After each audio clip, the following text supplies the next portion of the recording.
காட்டின் அரசனான சிங்கம் தனது குட்டியுடன் வாழ்ந்து வந்தது. ஒரு நாள் அது, என்னோடு யார் நண்பராக இருக்க விரும்புகிறார்கள் என்று கேட்டது. அதன் கர்ஜனையை கேட்ட விலங்குகள் அனைத்தும் பயந்து ஒதுங்கின.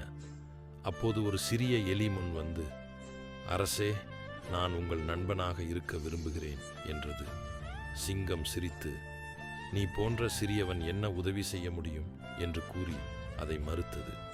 சில நாட்கள் கழித்து ஒரு வேட்டைக்காரன் விரித்த வலையில் சிங்கக்குட்டி சிக்கிக்கொண்டு அழுதது.